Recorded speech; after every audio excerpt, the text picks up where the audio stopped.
जय हिंद, जय भारत, सलाम, राम राम सभी को। आज 1 अगस्त है। मौसम हमारे शहर में, मेरठ में बहुत सुहाना है। झमाझम बारिश हो रही है। खैर, मौसम की बात करने के लिए हम ये वीडियो नहीं बना रहे हैं।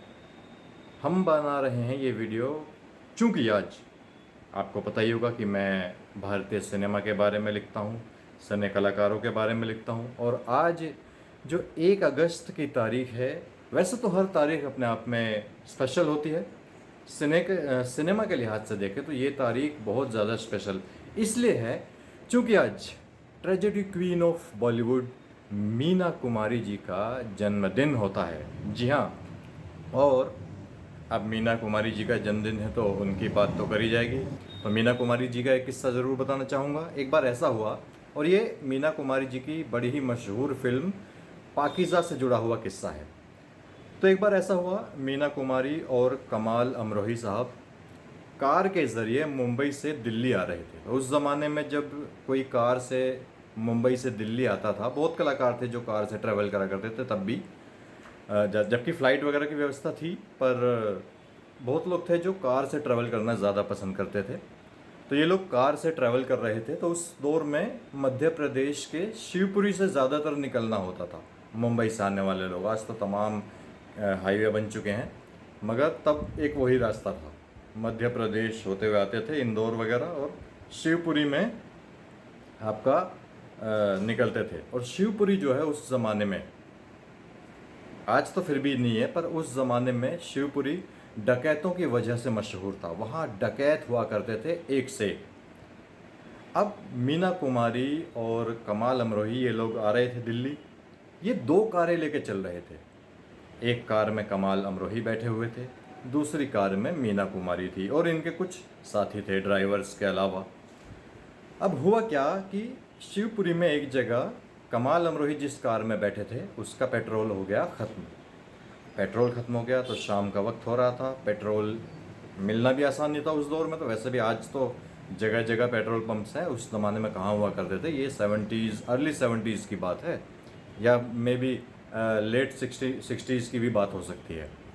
तो कमाल अमरोही साहब ने कहा कि जब पेट्रोल ख़त्म हो गया और कोई रास्ता नहीं बचा कि भाई गाड़ी आगे बढ़ सके, तो कमाल अमरोही ने कहा कि चलिए अपन लोग यहाँ रात में ही रुकेंगे गाड़ी में। दोनों गाड़ियाँ यहीं सड़क किनारे रुकते हैं और रात यहीं बिताएंगे। सुबह जब दिन निकलेगा तो कोई जाएगा अपना तेल लेकर आ जाएगा। चलिए ठीक है। अब इन लोगों को मालूम नहीं था कि भाई जिस जगह में ये लोग रुके हुए हैं वो डकैतों का इलाका है। ये लोग बेफिक्र होकर अपना रुक गए वहाँ। और वक्त हुआ, काफ़ी आधी रात गुजर गई। आधी रात गुजरने के बाद करीब 10-12 डकैत आए और इनकी कारों को घेर लिया। उनके पास हथियार थे, बंदूकें थी और चाकू वगैरह थे, तलवारें थी। तो डकैतों ने घेर लिया। नहीं तो ये लोग बड़े सरप्राइज़ हुए। डकैतों ने कहा, धमकी दी कि भाई कारों से बाहर निकलो। कमाल अमरोही ने कहा कि भाई मैं कार से बाहर नहीं निकलूंगा, अपनी जिससे बात करनी है मेरी कार के पास आ जाए। कमाल अमरोही ने थोड़ी हिम्मत दिखाई। कमाल अमरोही ने जब ऐसा कहा था, थोड़ी देर बाद एक आदमी आया उनकी कार के पास। उस आदमी ने सिल्क की शर्ट पहनी हुई थी और आपका पायजामा भी सिल्क का ही था उसका। वो आदमी बड़ी इज्जत के साथ कमाल अमरोही से बोला कि भाई आपका नाम क्या है। उसने कहा कि मेरा नाम कमाल है और मैं यहाँ पर शूटिंग करने के लिए आया था। अब शूटिंग शब्द सुनकर उन सज्जन को उन्हें लगा कि शायद शूटिंग की बात हो रही है, वो वाली गन वाली, राइफल वाली। लेकिन फिर जब कमाल अमरोही ने उन्हें एक्सप्लेन किया कि नहीं भाई वो गन वाली शूटिंग की बात नहीं हम कर रहे हैं, हम कर रहे हैं फिल्मों की शूटिंग की बात, तो उस बंदे को समझ में आई।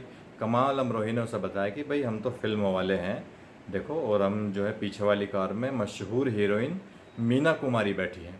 अब मीना कुमारी का जब नाम सुना तो अब तक बहुत मामूली सा जो डकैतों के में जो एग्रेशन था, हालांकि वो बहुत अच्छे से बात कर रहे थे उन लोगों से, लेकिन हल्का सा एग्रेशन, चूँकि डकैत थे तो था।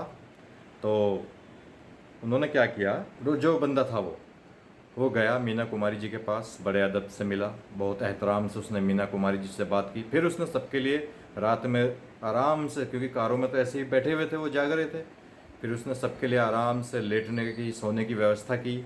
और फिर अच्छा, मतलब उनके लिए नाश्ते पानी का इंतज़ाम किया। सुबह जब हुई तो उन्होंने, उस डकैत ने क्या किया कि उनके लिए गाड़ी के लिए पेट्रोल मंगाया और फिर उन्हें रवाना किया। तो ये लोग जब वहाँ से निकल रहे थे, वो जो डकैत था वही, तो उसने एक नुकीला चाकू मीना कुमारी की तरफ बढ़ाया और कहा कि मेरे हाथ पर आप ऑटोग्राफ दे दीजिए इस चाकू से।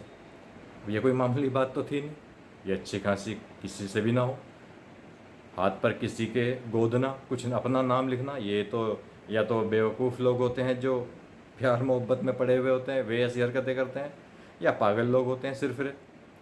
तो मीना कुमारी बड़ी कंफ्यूज थी कि ये क्या कर, मतलब ऐसे कैसे, मैंने तो कभी किया नहीं ऐसा।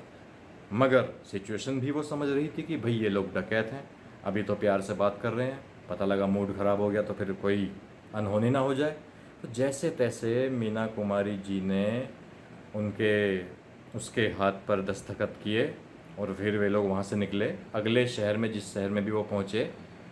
तब उन्हें वहाँ जाकर पता चला, जब वहाँ के लोगों से उन्होंने ज़िक्र किया, तो वहाँ जाकर उन्हें पता चला कि जिसके हाथ पर मीना कुमारी अपने ऑटोग्राफ देकर आई हैं, या जो बंदा उन्हें रात भर जिसने अपने पास रखा बड़ी इज्जत के साथ, वो शिवपुरी इलाके का बहुत मशहूर डकैत, क्या नाम था, अमृत लाल है। उस ज़माने में बहुत नाम चलता था उस बंदे का वहाँ पे, अमृत लाल का। ये थी जी कहानी। इस कहानी का जिक्र हमें मिलता है आपका, एक विनोद मेहता हुआ करते थे पत्रकार, उन्होंने मीना कुमारी जी की एक बायोग्राफी लिखी है, जीवन कथा उनकी लिखी है, जीवनी।